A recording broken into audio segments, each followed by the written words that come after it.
Et bonjour tout le monde, j'espère que vous allez bien.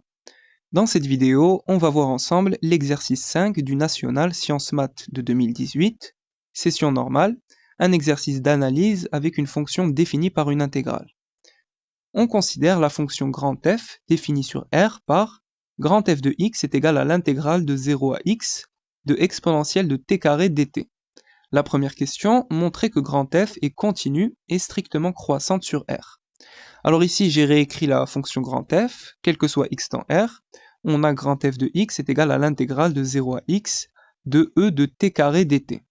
Alors pour montrer que grand F est continue et strictement croissante sur R, il faut savoir comment rédiger la réponse. Alors ici, je vous ai mis un rappel.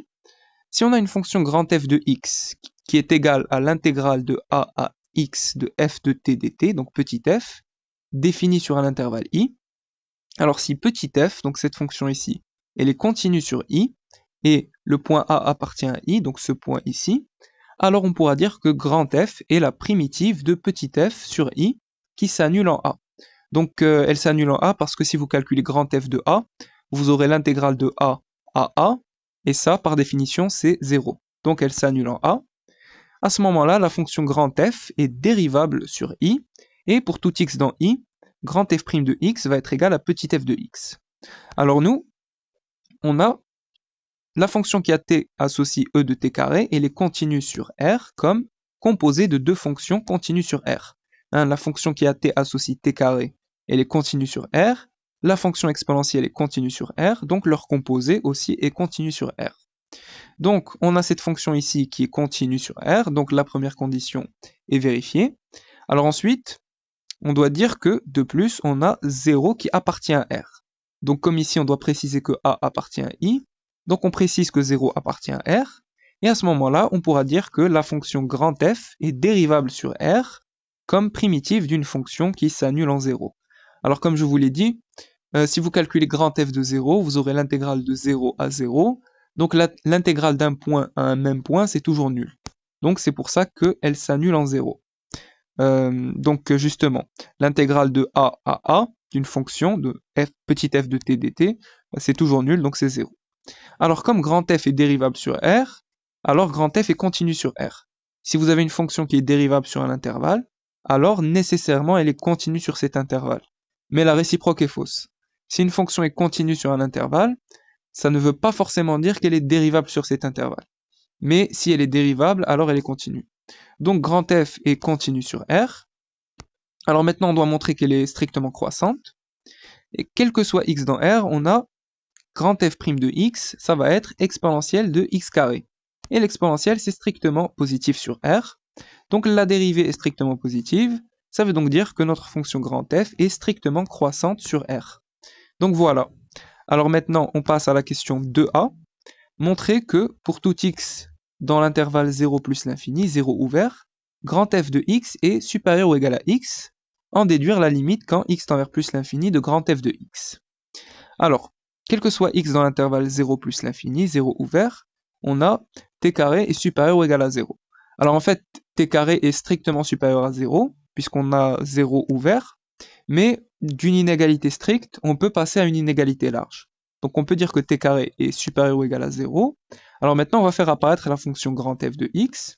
On applique l'exponentielle des deux côtés, donc e de t carré supérieur ou égal à e de 0, qui est égal à 1.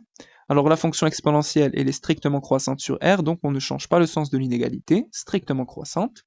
On applique notre intégrale des deux côtés.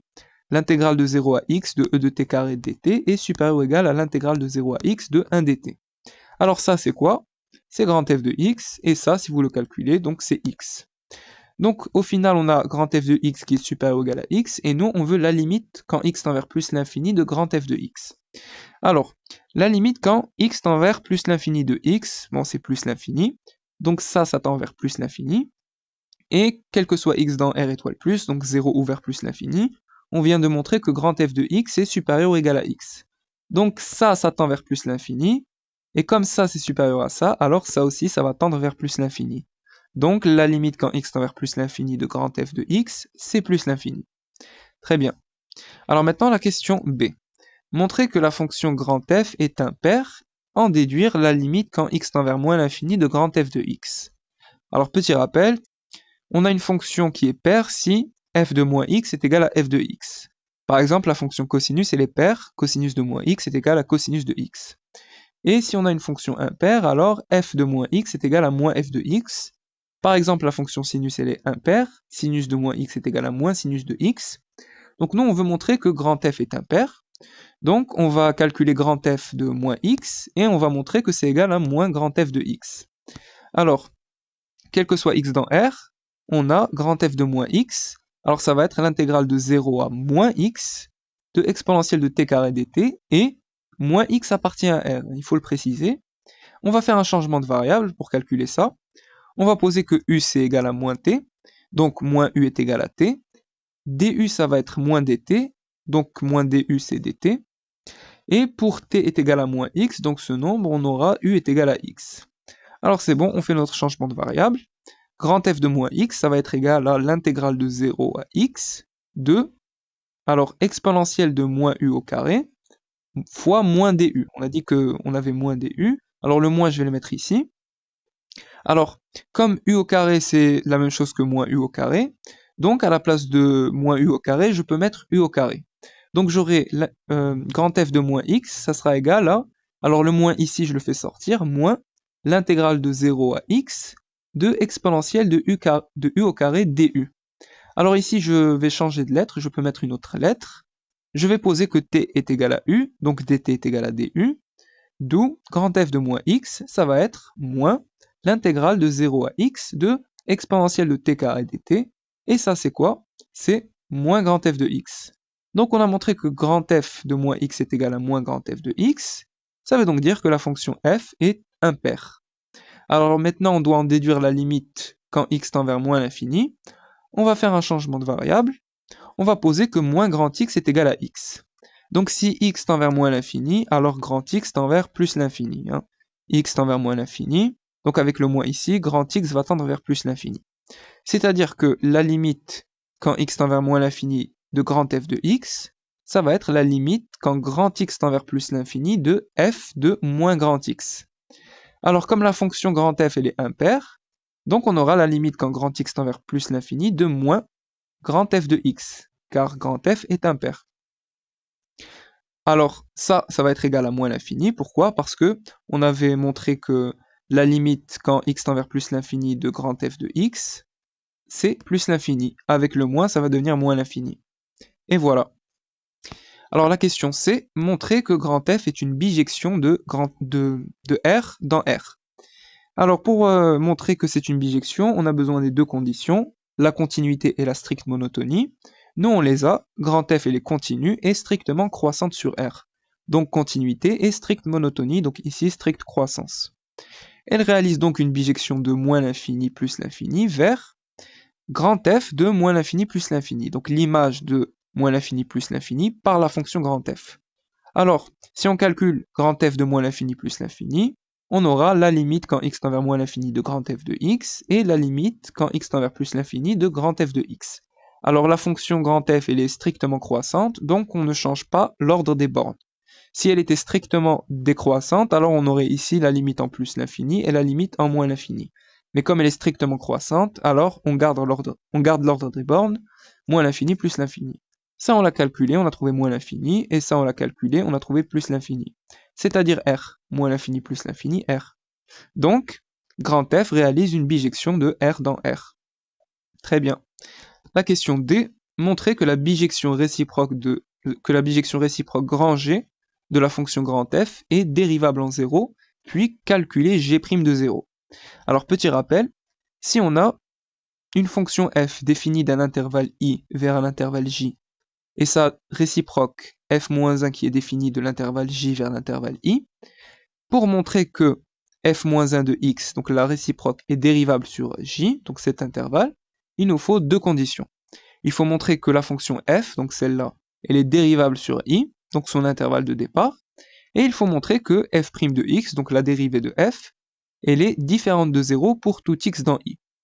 À ce moment-là, on pourra dire que la dérivée de f-1 de x, donc f-1 de x', elle est égale à 1 sur f' de f-1 de x. Alors, on va poser notre fonction grand G, donc soit grand G la fonction réciproque de f. On va calculer grand G de 0. Alors nous on sait que grand f de 0 c'est 0. On applique la fonction grand G des deux côtés. Grand G de f0 est égal à grand G de 0. Alors grand G, grand f, ce sont des fonctions réciproques, donc je peux les enlever. J'aurai donc ici 0 est égal à grand G de 0. Très bien. Alors ça, on en aura besoin. Alors maintenant, on sait que grand f est dérivable sur R, et grand f' de x est égal à exponentielle de x carré, qui est différent de 0. Ça, c'est strictement positif, donc différent de 0. Alors, on a montré que f est donc grand f dans notre cas est dérivable, et que sa dérivée est différente de 0. Donc, grand f est dérivable sur R, sa dérivée est différente de 0. Donc, grand f' de g de 0 est différent de 0. Très bien. Alors, à ce moment-là, grand g est dérivable au point 0 et grand g' de 0. Donc, on applique la formule. Ça sera 1 sur grand f' de grand g de 0. Alors, grand g de 0, on l'a calculé, on a trouvé 0. Donc, ici, on aura 0.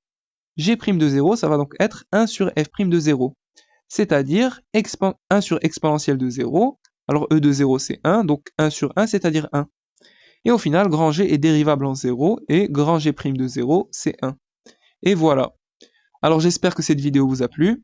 N'hésitez pas à partager la vidéo, n'hésitez pas à vous abonner. Mettez-moi vos remarques et vos suggestions en commentaire et à très bientôt.